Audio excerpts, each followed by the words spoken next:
O Banco Central decidiu ontem, por unanimidade, aumentar mais uma vez a taxa de juros, a taxa Selic. Inclusive, o próprio diretor do Banco Central que o Lula indicou para ser o futuro presidente dessa instituição, também concordou com essa elevação da taxa de juros, mesmo a inflação estando sob controle, mesmo os Estados Unidos e demais países começarem a baixar suas taxas de juros, tá?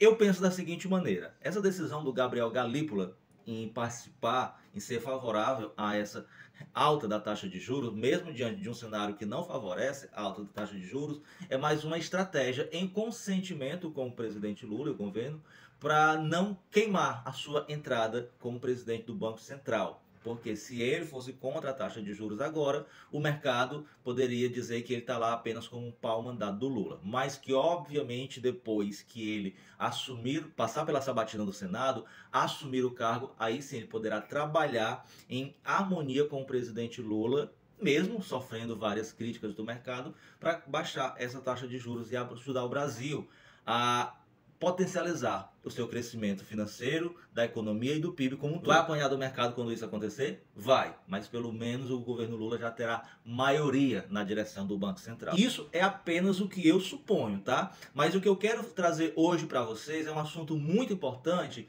que a imprensa não te divulga, não te explica, que é a realidade de muitos países, principalmente países do sul global, que chama-se financeirização da economia. O que é isso? São grupos de empresários extremamente ricos que fazem parte do mercado financeiro, como fintechs, como bancos financeiros, etc., que ao invés de investir o seu dinheiro em empresas, em compra de ações para investir em empresas que querem expandir os seus negócios, elas preferem comprarem títulos da dívida pública, se tornarem credores do governo. Por quê? Porque o governo é o melhor fiador. O governo é o melhor pagador de rendimentos. Por quê? Porque é um dinheiro já garantido, certo? Que faça sol, faça chuva, vai ter arrecadação do governo para pagar os seus credores, que são pessoas que compram títulos da dívida pública, como por exemplo títulos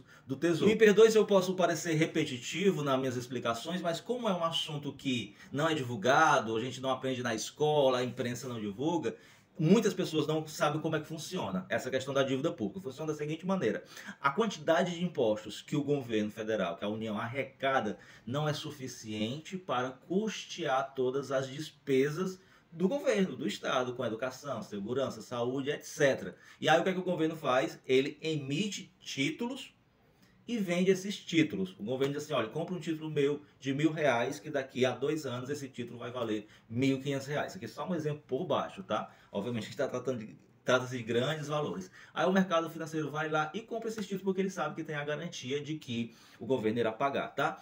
E aí, minha gente, porque não é uma economia quebrada como a da Venezuela, como a da Argentina, que o Estado não tem mais garantias de que vai cumprir com seus objetivos.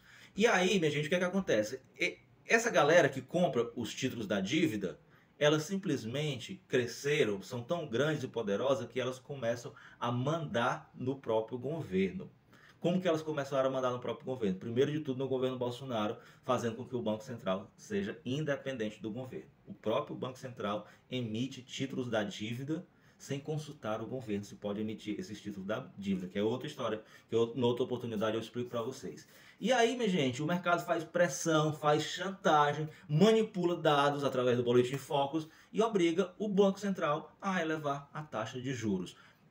O mercado não quer o Brasil crescendo, o mercado não quer o Brasil sendo industrializado, o mercado não quer o Brasil sendo de maioria de classe média. Por quê? Porque eles têm que manter a maior parte dos recursos do governo para pagar a remuneração dos credores do governo. Não para investir na educação, para investir na industrialização, para investir em segurança pública. É assim que funciona. E não é só no Brasil.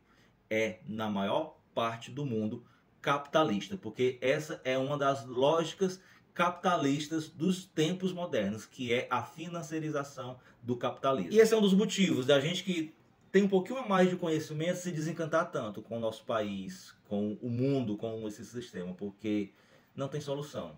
Não há espaço, não há espaço hoje para uma revolução socialista. As revoluções socialistas que nós tivemos, muitas delas, não todas, mas muitas delas eram, na verdade, revoluções de um líder só, que se tornava praticamente um rei, um monarca, e usava o socialismo só como pretexto para ter apoio das massas, e assim caminha a humanidade. E é daqui para pior. Obrigado, de nada.